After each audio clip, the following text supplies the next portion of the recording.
Come to the lights. I don't know. Did you pay the bill? Of course I paid the bill. I'm going to pay the bill. I don't know.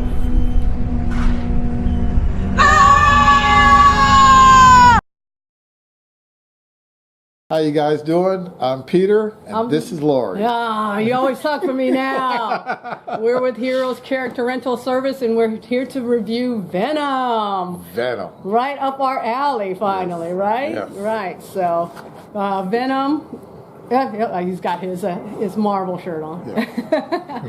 Okay, so Venom, when you get into what it's about, see, I didn't know, all I knew of Venom was he was the villain of Spider-Man, going by the Spider-Man movies that I've seen. So this was, when we went in, you did tell me he's kind of an anti-hero. So I was, it set me up, hearing that kind of set me up for what to expect with this movie, and to me, it delivered. Yeah, it did deliver. I really liked it. I like the little nuances, because anytime they make a movie, especially nowadays, to make it fit into the universe that is the movie genre now, is that they do have to change the character just a little bit, and some things you have to wait for. Okay. Now, there's one thing that a friend of mine, Bell, talked about, is that he was really a big Venom fan. Okay. But he did not hate the movie, but he didn't like it as much as he thought he would. Okay. Well, I can see that when you're really a fan of something, it's going to be hard for a movie to it has to satisfy a cross-section of people. So the diehards always seem to be a lot disappointed with things. Talk to some of my Star Wars fan friends, So, so Venom is about, do a brief summary. Journalist Eddie Brock is trying to take down Carlton Drake, a notorious and brilliant founder of the Life Foundation. While investigating one of Drake's experiments, Eddie's body merges with the alien Venom, leaving him with superhuman strength and power. So this was, when the movie first started, the Marvel credits came on, and I noticed they weren't the current Marvel credits, they were the older ones. So I'm like, okay, that's an interesting thing. That's the first thing I noticed. And I saw it was a Columbia Pictures thing, so I figured it was part of the deal that they still own the Venom character. Right. And yeah, because the thing is, Spider-Man, Sony bought the Spider-Man catalog to be able to use it to do Spider-Man stuff like that. Which they did. And I'm sorry, I really like the Tobey Maguire Spider-Man. Well, those the first two are classics in the superhero genre. I think they're considered. Yeah, right. I would agree with them. Yeah. I do think that if we can go back just a second, I do think with Spider-Man 3 they kind of went off the rails. Yeah. When they decided, we want to have 3 villains in one movie, and you just can't do that. And Sam Raimi, who is the director, actually told them that's not a good idea, but they forced him to do it. And a lot of times when you're being paid that much money, I'll do it, but it's wrong. Or you're under contract, so you can get sued too if you don't follow what the studio wants. But anyway, going back to Venom. Yeah, going back to Venom. So, this set me up, I know him as the bad guy. You set him up as an anti-hero. So, watching Eddie Brock's transition into becoming Venom, I thought was really well done. They took their time, though. The movie's a little slow at the beginning, but Tom Hardy, oh man.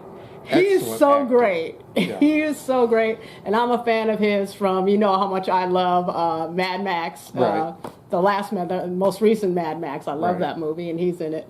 And you said he was Bane. He was Bane. I didn't know he was Bane. I have to admit, I've only seen the Dark Knight trilogy. I've probably only seen the first one.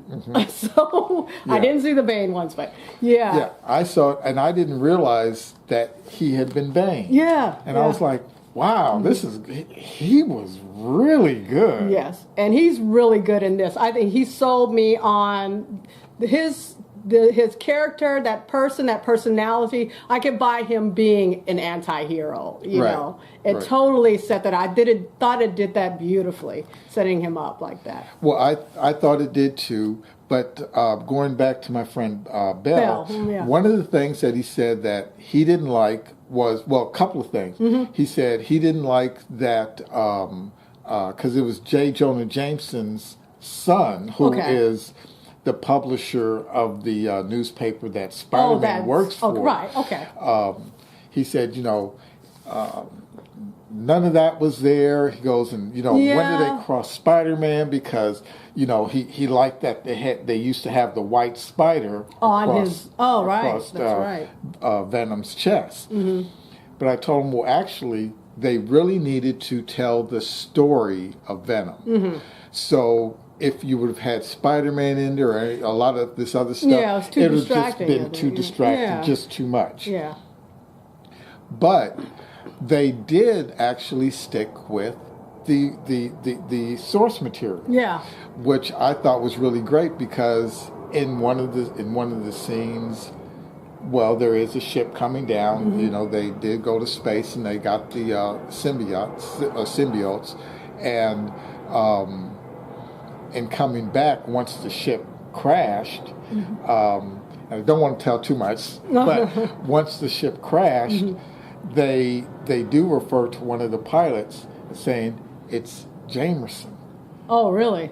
Yeah, the first pilot, the one that was still alive. Oh, okay. That was Jamerson. I Jamerson. wouldn't have picked up on that. And it's just like, but he's in there. Okay. And then it's like check. And the reason, remember, there's this one part where they're talking about not being in New York. They're in San Francisco.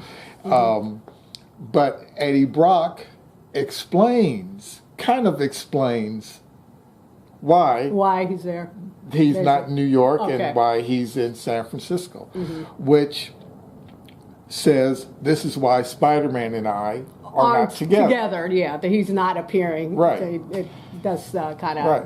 And then gives them an alibi there. It gives them an alibi. And then suddenly at the end, they do hint that Spider-Man and him will be getting together when he and his girlfriend or ex-girlfriend are talking.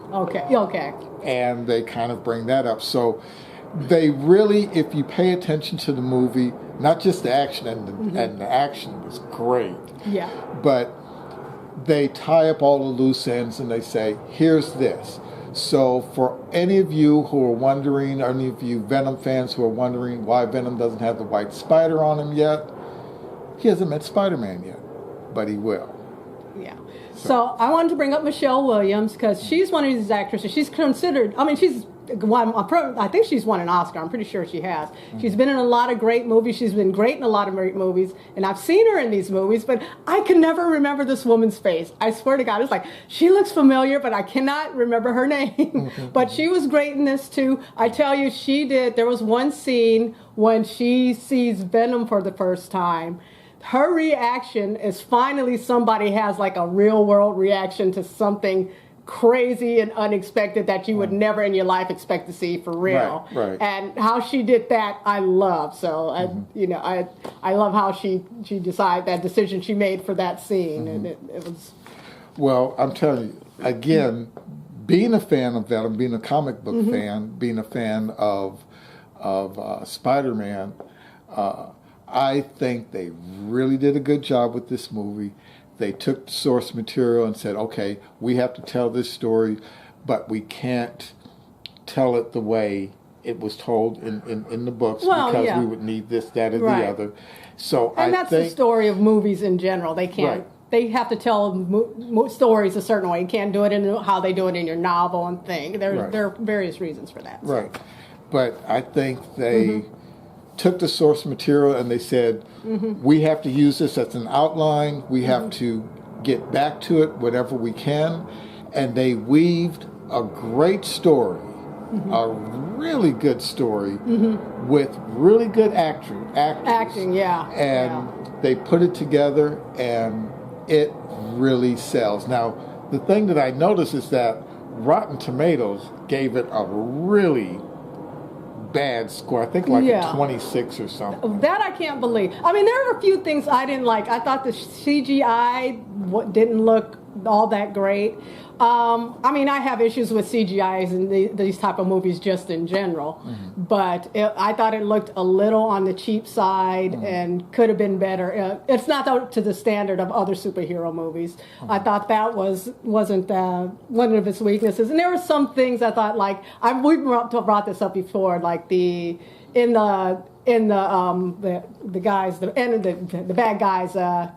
Compound, and I was like, no security cameras? Wait a minute. Yeah. You know, why and he can just get in there and nobody's seen him when there's one security guard. But, you know, those little things aside, this movie was so much fun. It was so entertaining. It's so well acted. I don't see how Rotten Tomatoes, maybe it doesn't do some things like, you know, the movie... the movie auteurs would do. But you know what, like the non-security cameras, because we talked about that. But knowing how people or companies get caught. I can see that inside the lab. I could see that. So not having that type of security. Footage which would be different than footage you are taking of a happening or an experiment that you're doing. I can see why there wouldn't be security cameras facing in a way to whereas they could see what's going on and what is being they don't want they don't want it to get out what they're actually doing. I get that, but there's some many things I think but this movie is so much fun, and really I mean I think it's proving the critics wrong. The thing has made almost $500 million at this point, and seems to not be losing any too much steam at all. So I mean. So I would say Venom, a lot of fun. Go see it. You're going to have a great time. I can't see how you won't. I mean, some people won't, but that's how it is. But now for me, I just have to say Venom definitely is a big screen movie. You do want to go see it at the theater. Get your popcorn and... have at it. Get your popcorn and drink, and just have a good time. This was a good time. I think it followed the story pretty well. It had to put in some things, and it like you said, it was just really a lot of fun. It was a lot of fun. Yeah, I was. At the end of the movie, I turned to him. He asked me, "How did you like it?" And it was like, "I loved it." So. Go see this, go have fun, and just enjoy. It's one of those things like why you go to the movies, just to have fun. So it's very entertaining. So please do. Yeah. So anything I wanted to introduce? We're gonna have a new segment called Name Drop, but unfortunately, I don't have any name drops for this particular movie.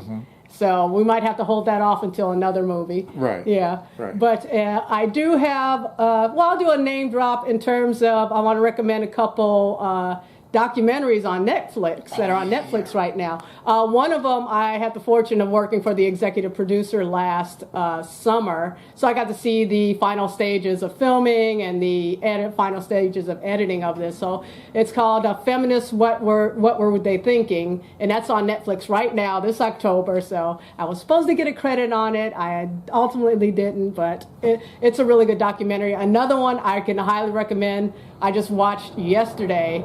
It's called Bombshell, the Hedy Lamarr story. And if you don't know anything about Hedy Lamarr, or even if you do, but especially if you don't, watch this documentary. It's on Netflix. Check it out. I highly recommend it. Anything from you? Well, there's this old movie called The Fifth Element. And if who've seen it, classic. I did a lot of modeling on there, and building models and props. Really, and stuff I didn't know you worked on that movie. I love that movie. Oh yeah, that's another fun one. Just over the top, ridiculous, and fun. Oh yeah. Yeah. Well, there's a few things. Some of the as they're going through the streets. Yeah. Some of the if you saw on the building, some of the like TV towers or radar towers and stuff like that. Oh. I built a lot of those. Awesome. I spent 2 hours doing a complete interior for a building that the taxi cab was gonna fly past really quick, but they wanted a really nice interior. So I did like a lobby, carpeting, sconces, pictures on the walls, elevators, chandelier. What scale was this? This was quarter scale, I think. Okay. And as it turns out, they were going to actually be going the other way. So that's Hollywood. when you see the shot of the taxi cab going, and then the camera pushes in onto a window with the shades closed, that was supposed to be the big scene I was doing. So. But just to let you know, those shades, it was just a piece of paper with lines on it. There you go. Yeah. So Hollywood secrets revealed, right? Yeah, there you go. So that's Venom. Go see it. We out. We out. What happened to the lights? I don't know. Did you pay the bill? Of course I paid the bill. I'm going to pay the bill. I don't know. You're hungry. Oh my God! Look, you can't be hungry now, right? How about we just eat your face for a little snack?